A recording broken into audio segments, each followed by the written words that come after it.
You know, life is nothing but illusions. And those illusions are up to us to decipher and discern what is the truth, yo. Ladies and gentlemen, the world stage is being set, the B system is in play, and the optics are high. And that is the truth, yo. I'm Snafu Snaps, you guys are the SnafuKrew, the glue, each and every one of you. And remember, the optics will continue to run.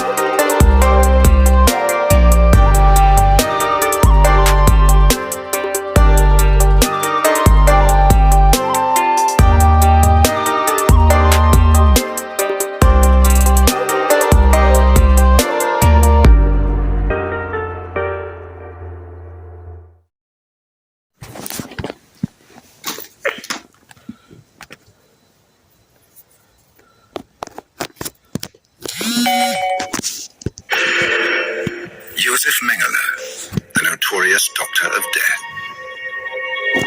We know the Nazis created the hell of the concentration camps, where doctors carried out medical experiments on human beings.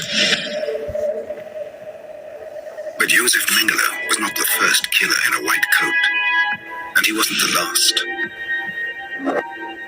Japan had a murderous empire of science that systematically used people as experimental objects, dissecting them alive.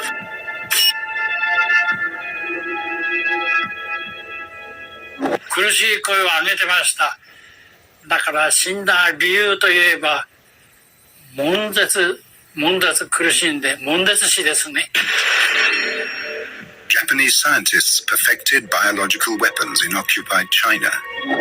They infected entire villages with plague in preparation for an attack on the United States. They were warned. If you attack our soldiers with this kind of weapon of mass destruction, we will blow you all up to smithereens. The Japanese get the message. The atom bomb is dropped anyway.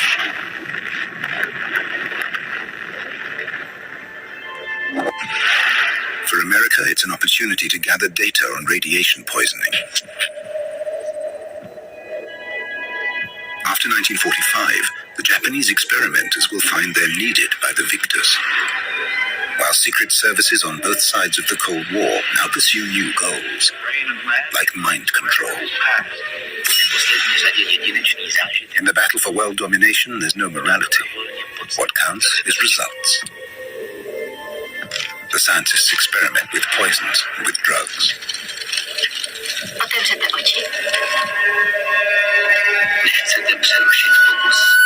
The unleashing of scientists and doctors pretty much do whatever they want, where they can play God.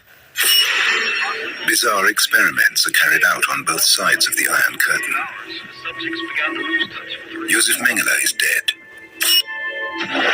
Experiments on human beings continue to this day.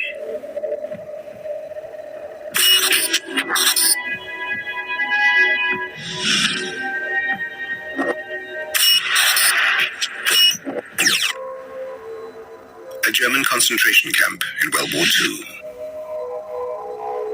Under the cover of war, behind barbed wire, second-rate doctors and scientists decided that victims of the Nazi regime could die a useful death, contributing to the war effort. What happened to a human in icy water? How effective was a new medicine?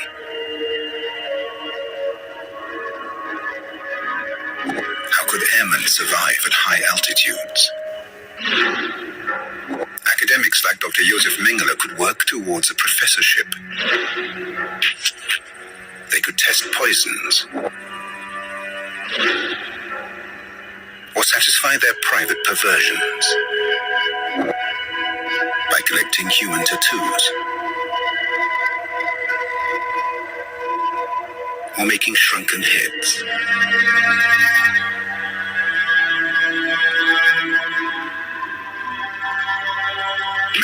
himself temporarily spared prisoners from the gas chambers, especially twins, dwarves, Sinti, and Roma.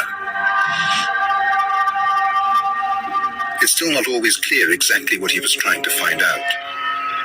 There are files that have never been released. The few surviving victims have never been told exactly what was done to them.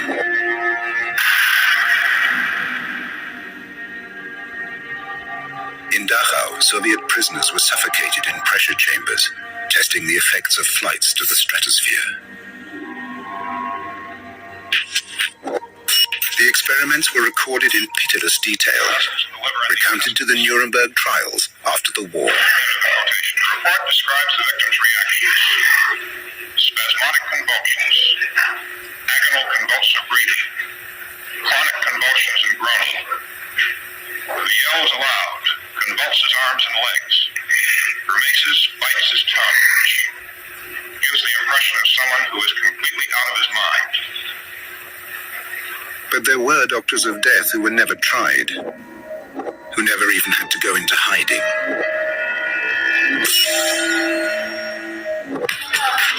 Japan today.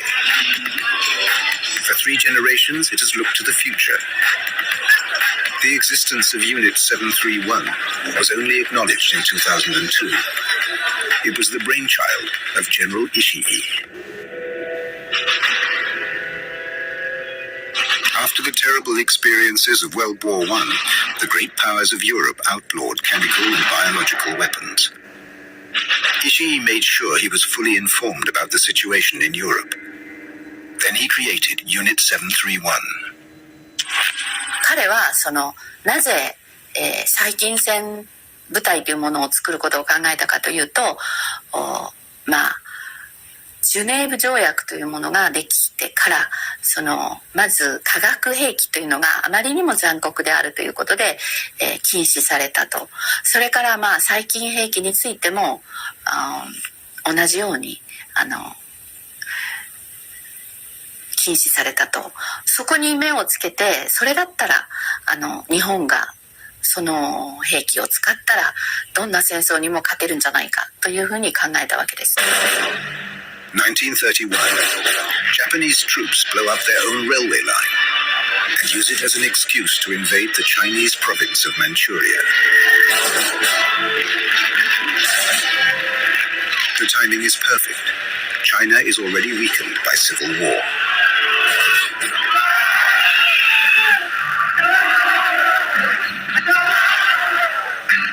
The Japanese set up the puppet state of Manchukuo. Their brutal occupation soon extends to all China, terrorizing the civilian population. The Japanese despise the Chinese as inferior beings.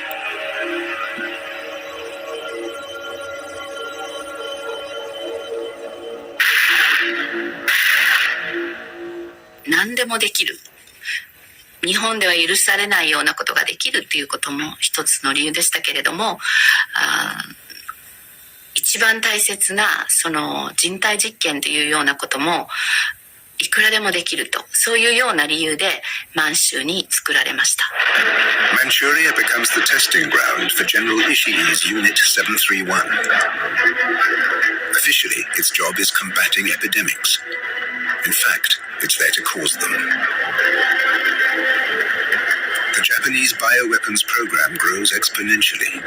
More and more units are added, until Dr. Ishii controls a mini empire of 10,000 people.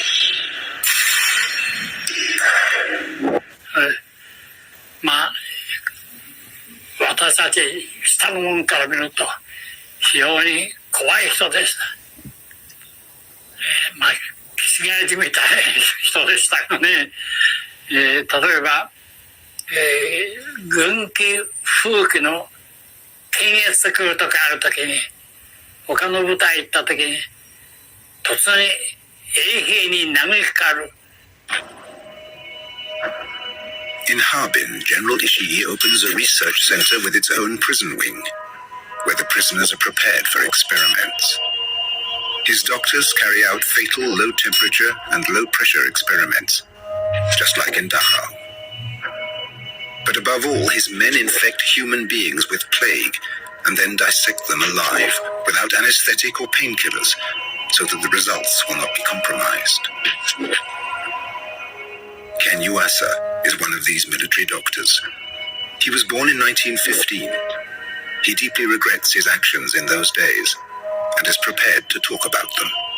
その講義が終わった後に、その第一軍の軍医部長、兵道という人から、これから皆に良いことをさせてやると言って集められたのが大元の監獄でした。そこへ集まりま、40名が集まりました。私は何するか分からなかったんですが、看護の土間で2人の男が一緒手に分かれて、目隠しされて、そして座っているとこへ連れて行かれたんです。やがてその司法法律の軍属と見える男が出てきまして、やりますかと言って拳銃を抜いて僕の目の前でその2人の男のお腹にパンパンパンパン2発ずつ撃ったんですね。The doctors are to practice operating on gunshot wounds. その撃たれた人で苦しい声を上げている中は10人の軍医が1人を掴んで別室へ行って手術演習を始まるんです。連れて行くとき、その教育の責任者が軍医部長が言いました。弾を取るまでは生かしとくようにこうに命令されたのが覚えています。それでそこでやった手術はもっぱら弾を取るのが主だったんですが、手が空いてる人はみんな切断術やったし、あるいは気管切開も行っておりました。In May 1945, the 8-man crew of an American bomber are dissected in the same way.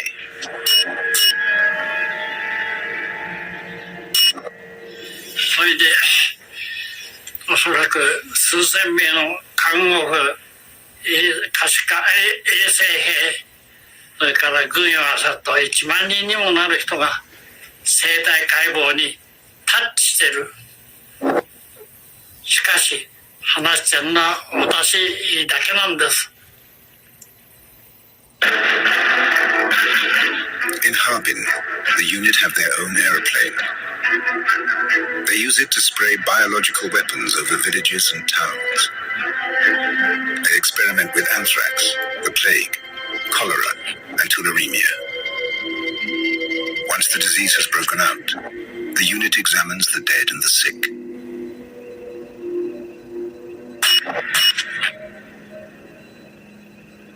The experiments claim hundreds of thousands of victims. Estimates range between 300,000 and 580,000 deaths.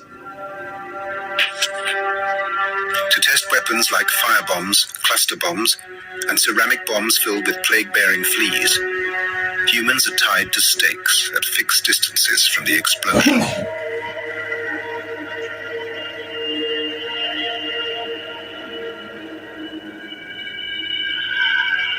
Ishii's men must swear never to reveal any details of their activities. Shortly before the end of the war, he orders all the prisoners to be killed. まず毒ガスで殺され、それから息のある人は機関銃で撃たれたりして、そして遺体はバーベキューのようにというやった人そのものがそういう言葉を使っていますけれど、庭に鉄の板を渡してその上で焼いたと。焼ききれない人はスンガリという川がありますけど、その川に捨てた。They planned to blow up the building too, but in the confusion of the surrender, they couldn't finish the job.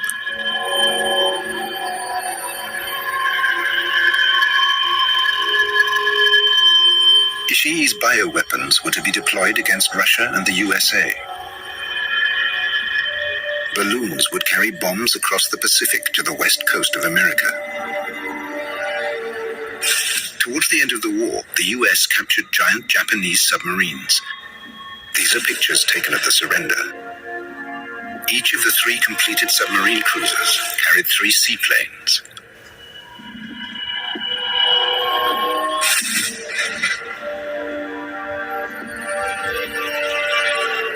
They were launched by a catapult on the submarine's bows.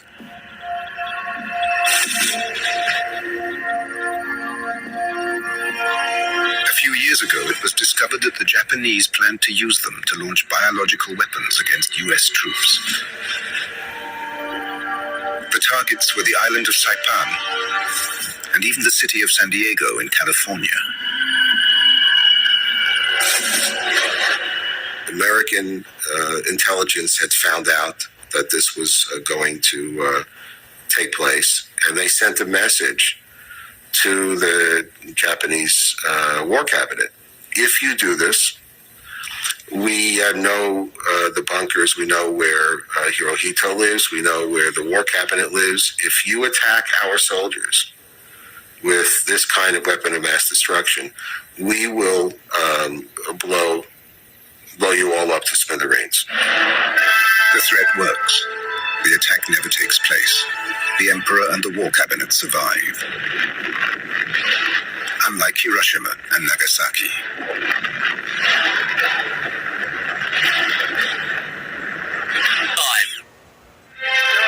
A nation celebrates.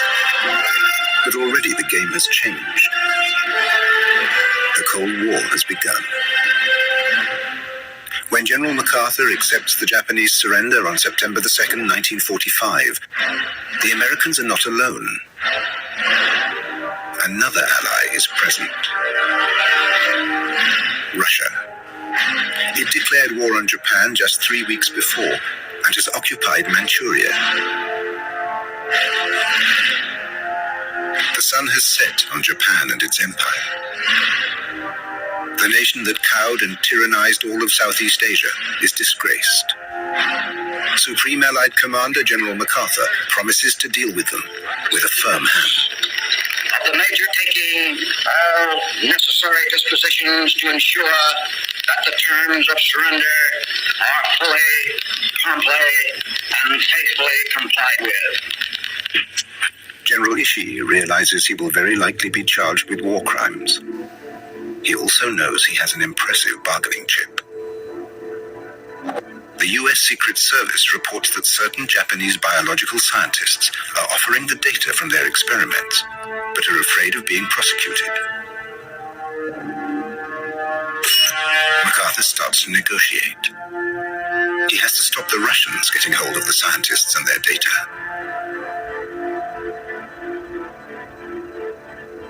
US intelligence is enthusiastic. This is a unique opportunity to learn about biological weapons tested in rigorous experiments. Experiments on people, not animals. But there's a catch. The Soviets are preparing their own war crimes trial. If they reveal that US servicemen were killed in Japanese experiments, the deal will be impossible.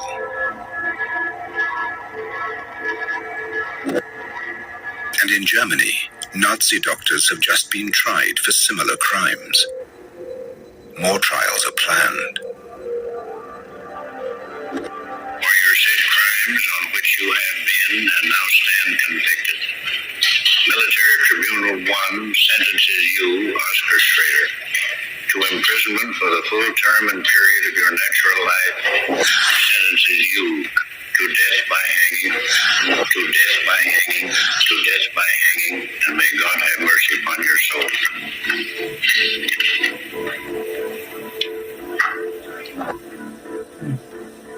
The murderers of the concentration camps have been tried and punished, or at least some of them. Here too, deals were done. Many of the doctors were able to continue their careers in hospitals and universities for decades after the war. And the specimens they prepared from the camp victims were used to teach students, in some cases to the present day.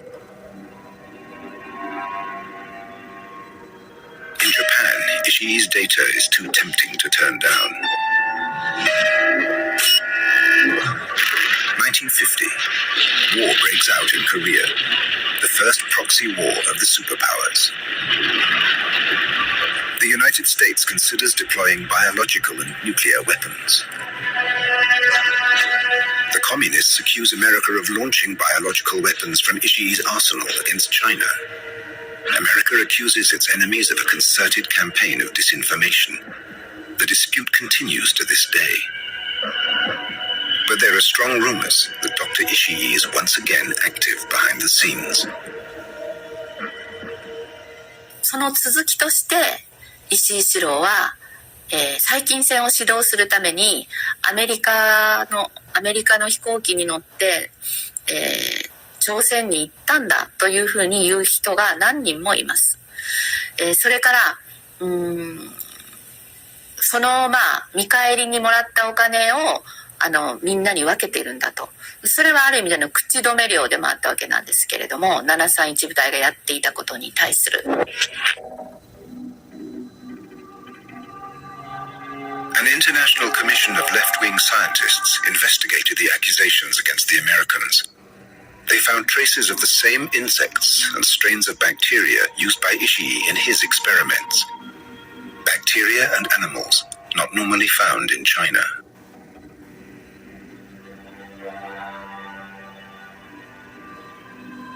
In 1989, documents were found in Russia that did point to a communist disinformation campaign against the USA.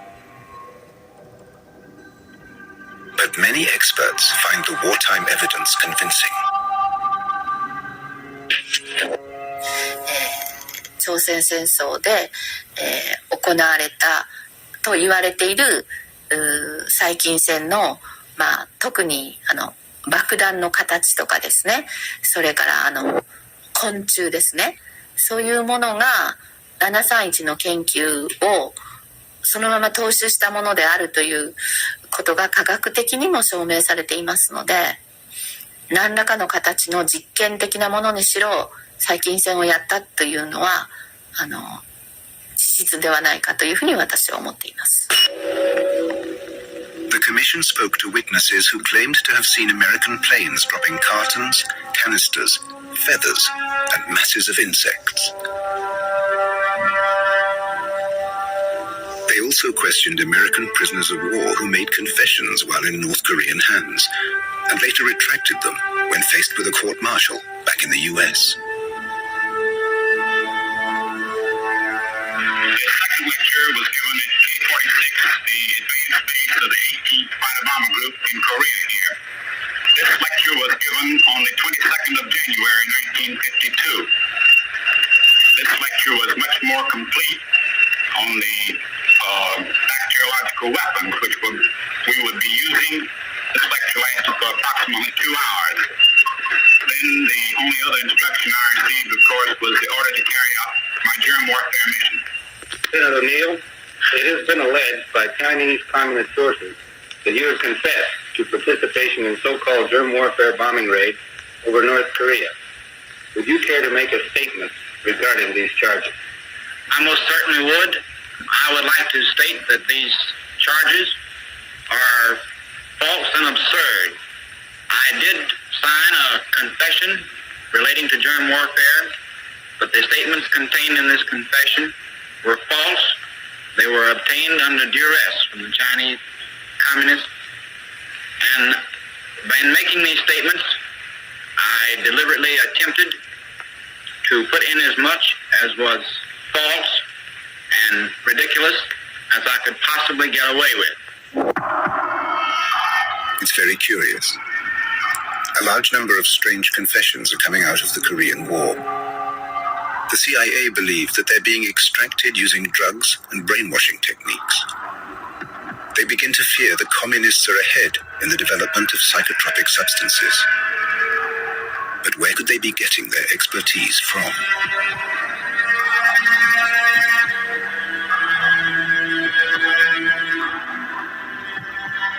The intelligence services have found a brand new field for their work.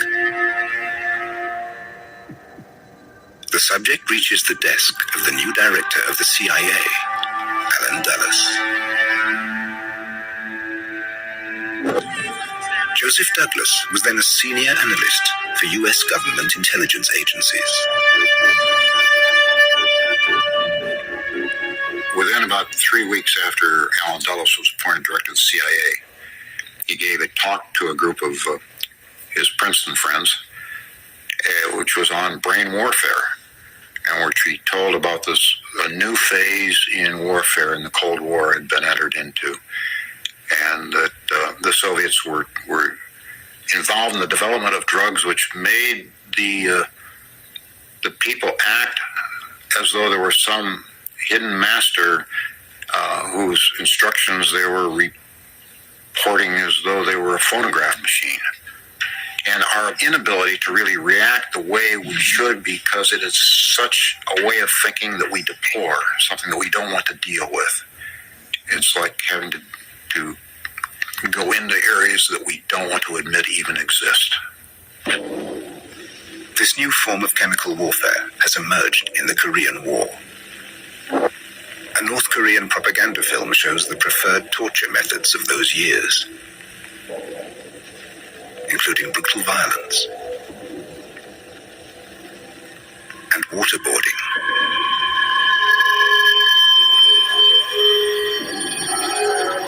Often used in combination, even today, with another interrogation tool: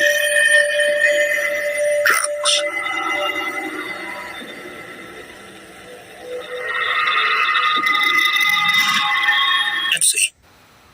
In Korea, U.S. forces encounter soldiers from a supposedly neutral nation, Czechoslovakia.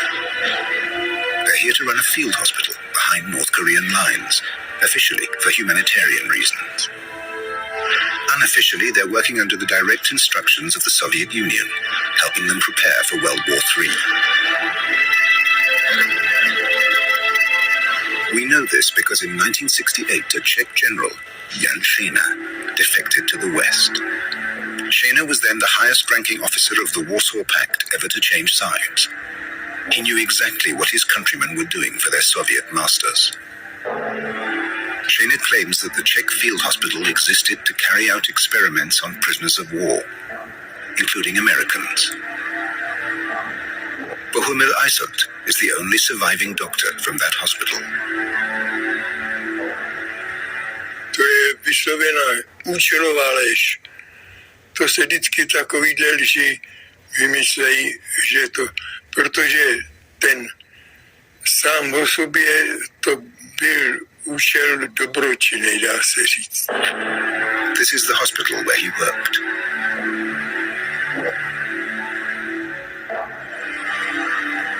Dr. Aiselt is adamant about what really went on. To byli lidi z kriminálu, kteří zločinci běžní. Až si taky se poranili a taky jsem jich několik operoval. Různý vrahové zloději a taková. Joseph Douglas debriefed Jan Šejna after he arrived in America. Šejna gave him more details. They were doing everything, and there was no anesthetic they were used. And they would do amputations and just wait and see how long it would take the person to die. Šejna claims that many American prisoners of war died in experiments with bioweapons, drugs, and radioactivity. Oni tam ani Američani v těch vojskách nebyli. To byly všechno samý různý národnosti, cizí, prostě černoši, různých druhů. Aiselt's confused denials make no difference to the fact that Czechoslovakia already had a long history in advanced work on psychotropic drugs. And when the communists took over in 1948, that work would be continued, even stepped up. But now, on the instructions of a new master, Stalin's Soviet Union. A As long ago as the 1930s, Czech scientists had been experimenting with mescaline and other truth drugs. They could be especially useful to a small country. Milan Kuntz was a chemist working for the Czech military. Armáda potřebuje chemické zbraně proti velkým jednotkám, kdežto tak výzkum nebo respektive tajná služba je používá většinou proti jednotlivcům. Dále způsob zasazení, že armády nestojí přímo proti sobě, ale jsou v určité vzdálenosti, kdežto tajná služba prostě zasahuje vlastně přímo proti jednotlivci tím, že mu to dá do jídla nebo prostě jiným způsobem přímo na tělo. The Czech Secret Service developed their poisons and drugs in anonymous villas in wealthy Prague suburbs. And they worked in a very similar way to their shady counterpart in the Soviet Union, Laboratory 12. All we know about that is that it was created in 1921, 4 years after the Russian Revolution. It's a secret center for the KGB. Like the Czech hospital in Korea, it tried out its methods on thieves and murderers. Vadim Bierstein has investigated its story. There was a general order through the system, through the commissariat, that this kind of about the creation of a secret laboratory. What that laboratory did, very few persons knew. The decisions about that people were used was, of course, made by only the highest level, Politburos. The laboratory developed deadly poisons for the secret services. There was a decision that only sentenced to death. To their understanding, useful usage of this material. In Laboratory 12, they killed enemies of the state and later German prisoners of war. The files also record the justifications given by the executioners. All of them said some excuses. Like it was necessary, we didn't think about it. They were not people for us, they were enemies. Destined for destruction. We needed, the state needed to destroy them. And this was all. It didn't matter if they would be shot or died of poisoning. As policies changed in the Kremlin, the laboratory would be closed and then reopened under a different name. The London umbrella murder and the polonium poisoning of Alexander Litvinenko may well have been carried out from this laboratory. Back in the 1940s and 50s, special use of the drugs was to extract confessions for show trials, as here in Czechoslovakia. Some of the victims died of poisoning not long after their trials were over.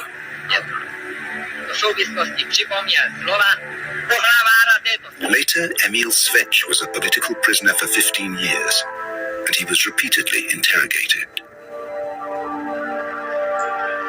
Tak som zistil, že čosi sa deje jednoducho. V prvom rade všetko, ako by som povedal, potemnilo, všetko bolo jaksi smutné, beznádejné, ako žiadne rozumné východisko, dezorientácia, no ja neviem, čo všetko možné. Začal som plakať, teda slzy mi začali tiecť normálka. No, a oni tie otázky, a kto, čo a kde a tak ďalej. No ja čo som vyprával, prakticky neviem. Ja som vedel o tom toľko, že človek si má vytvoriť, pokiaľ kontrolu má, a neviem, tak keby mal človek jeden sen, taký reálny, zlý, a z ktorého sa nedá zbaviť, a to sa vám prelína do tej skutočnosti a neviete si s tým poradiť. Jednoducho rozpad osobnosti a kúkáte, neviete čo ďalej jednoducho. Tak zavolali potom voláku onus, súdružku a tá doniesla, neviem, či to bola káva a k tomu ešte bola v tej káve niečo bola, tak som si vypil a tieto veci pomaly mi zmizli. Parallel with these chemical and biological tests, both superpowers were secretly building up their knowledge of the murderous radiation effects of the atom bomb. The Americans had a head start. They'd not only built the first bomb, but they had tested it on people.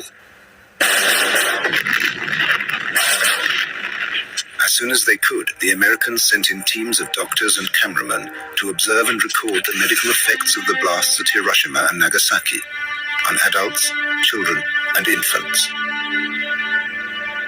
They discovered radiation burns and open wounds that refused to heal. They offered no medical care to the survivors. They were collecting data for use in fighting future wars. Decades later, the Americans themselves were to judge this chapter as one of dubious morality.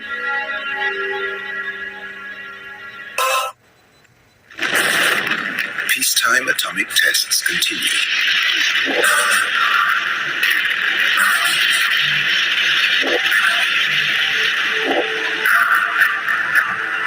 The US military exposed their own soldiers to radiation. And the experts are particularly interested in the civilians who live in the fallout area, the so-called downwinders. They never explain the dangers to the troops.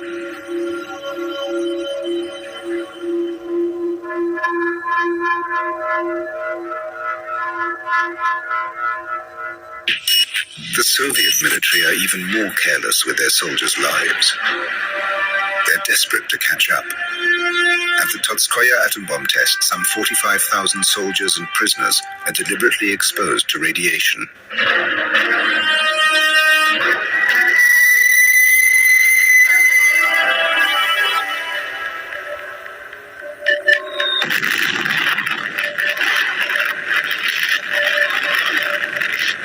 Thousands died, there and then, or of the after effects.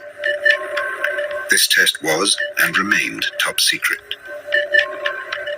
The files were later destroyed or altered.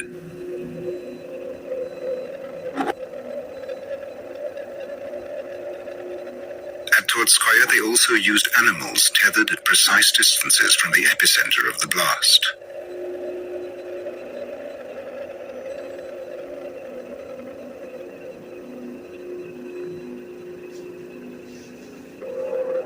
In his CIA debriefing, Czech defector Jan Šejna claimed to have seen a Soviet army film depicting a nuclear test. In it, human beings took the place of animals like these. Joseph Douglas remembered his description. It was the Soviets using prisoners, political prisoners, particularly they liked to use Hungarians that opposed them in Hungary, and U.S. POWs as guinea pigs in testing the effects of nuclear weapons. Radiation, thermal, blast, the whole thing, the real explosion. And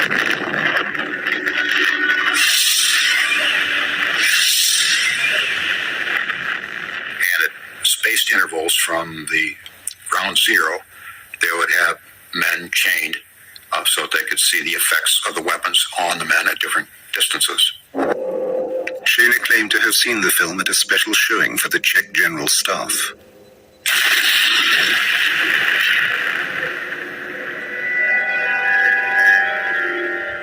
They went from people that were incinerated almost instantly to out at the extremes where they would be dazed, they would have a hard time regaining balance, they were writhing in agony. Obviously, they didn't have long to live, and he said it was the most revolting thing that they had ever seen any place. After 15 years of tests and analysis, the Soviets had caught up with the Americans. But by 1965, it became evident to all of them that chemical and biological warfare, munitions, and the pharmaceutical line of that were ultimately far more important than nuclear weapons because they could be used without destroying the world. And to get their supplies of chemical and pharmaceutical weapons, the Russians turned once again to their experts, the Czechs. Money was thrown at the experiments. Top state talents made movies about the work for their government bosses. It was the late 1960s. The drug of choice was LSD. Látka začíná působit až po určité době. Zatím si uděláme záznam mozkové činnosti před pokusem. Zavřete oči.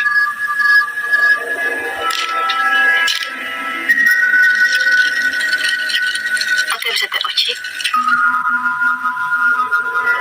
On both sides of the Iron Curtain, doctors and scientists experimented with an ever-growing arsenal of chemical weapons. Today, some of them have been turned into medicines to treat mental illness. Nechcete přerušit pokus. In their real experiments behind the scenes, the Czechs believe they can disable whole enemy units by putting LSD in their drinking water.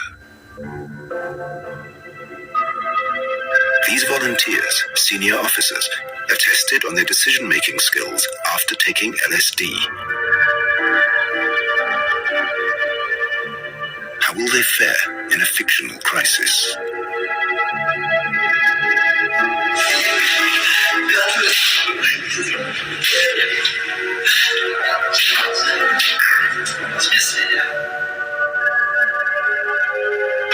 At this time, Czechoslovakia is the world's biggest producer of LSD for military use. Janshina told Joseph Douglas that drugs were an important and permanent part of communist military strategy. He had heard Soviet Premier Nikita Khrushchev say so himself. Deception and drugs are our first two echelons in the war against capitalism. And when those two echelons have done their job, then will be the time for us to use our tanks. He was sort of chiding Marshal Malinowski, who wanted to use his tanks now, today. And Khrushchev said, no, Marshal. Sergei, to you, today is important. To me, tomorrow is sufficient. For the Soviets, the Czechs developed a range of powerful drugs for all purposes. To induce fear, to cause pain, to make people trustful, aggressive, or talkative. Janshina claimed that these substances were mixed into the food of foreign diplomats. LSD produced the most powerful sense of paranoia.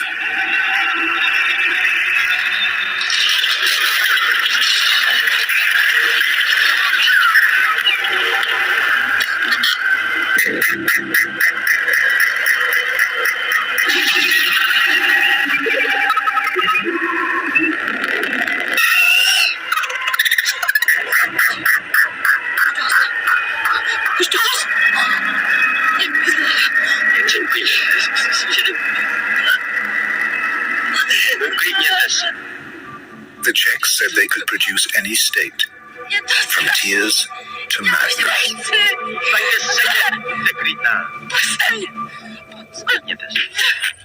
By now the Americans could see the potential too. They overcame their distaste for mind-altering drugs. They tested LSD, sometimes on people who didn't know they were being given hallucinogenic substances. There were deaths, often caused through paranoia.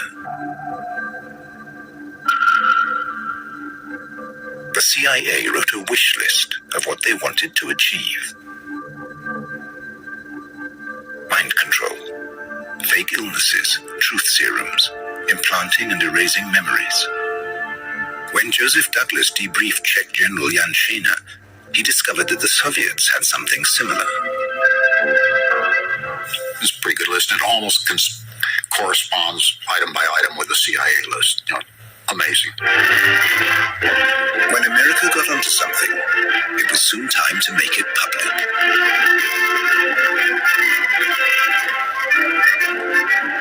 This film shows how drugs can be used for military purposes. Here, a volunteer GI is testing his coordination before taking LSD. Now, put this one up. Now do it.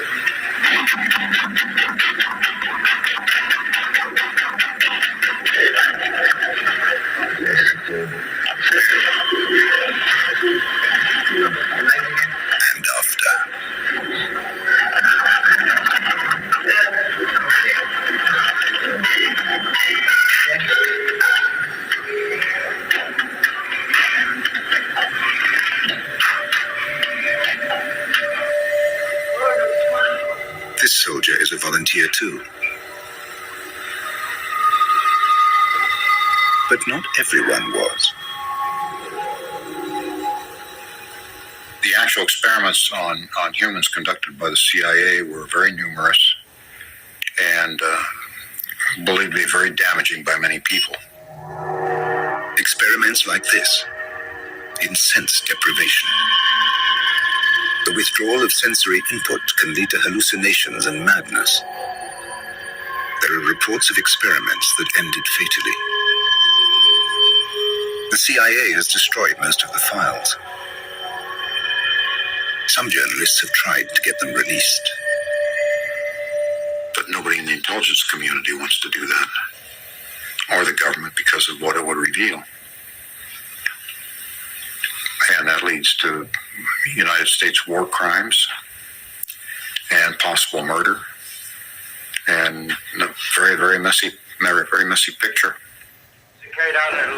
The CIA carries out brain operations and attempts to influence consciousness. When the electrode touches the brain with its gentle electrical current, it is as though the electrode touched a wire recorder or a strip of film, and he relives a period of time. I have a sudden feeling as though I've been through all this before. Now I see them. They're laughing. They're friends. And I'm with them in the house in South Africa. They're my old friends.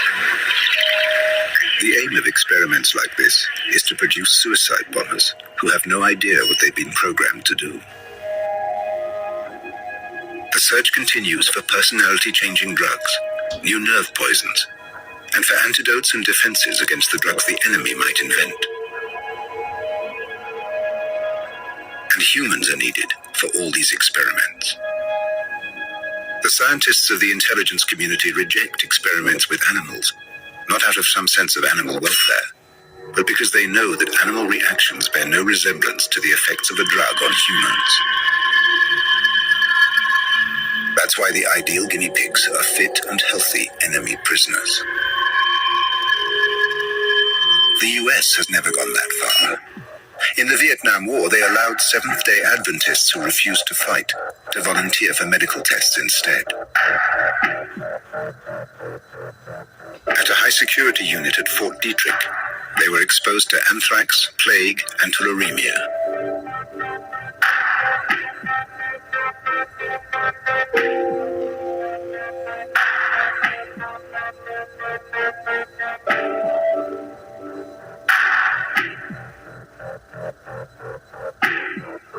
Immediately afterwards, they were given the same antidotes that soldiers would receive in time of war.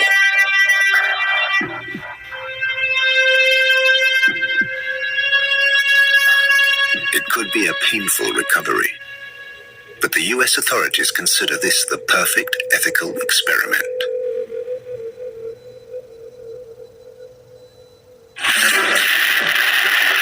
According to Jan Schener, the Soviets had no qualms about using and disposing of the US soldiers their allies captured in Vietnam, the first new blood since Korea.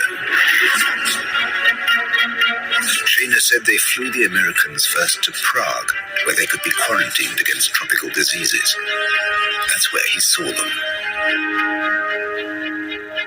Met a lot of the planes and saw the Americans getting off, and he said, they were the John Wayne types. They were all stumbling a little bit, figured that they'd been drugged, and they didn't know where they were or where they were going or what they were in for.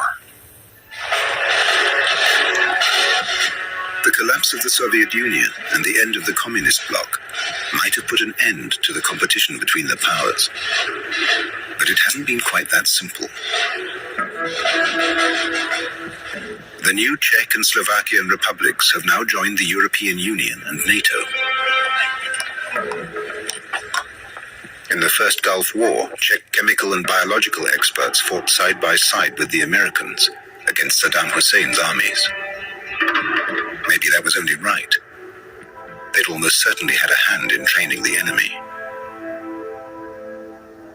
But Czech and Russian archives remain tightly closed. Gulf War syndrome, The Moscow theater siege.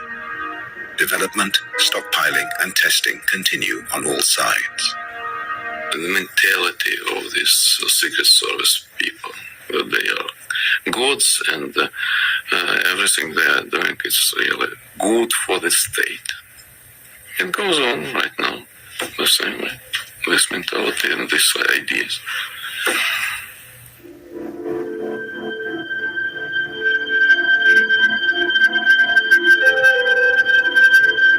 DVDs of this program can be purchased for educational use from VEA by calling 1-800-034-282.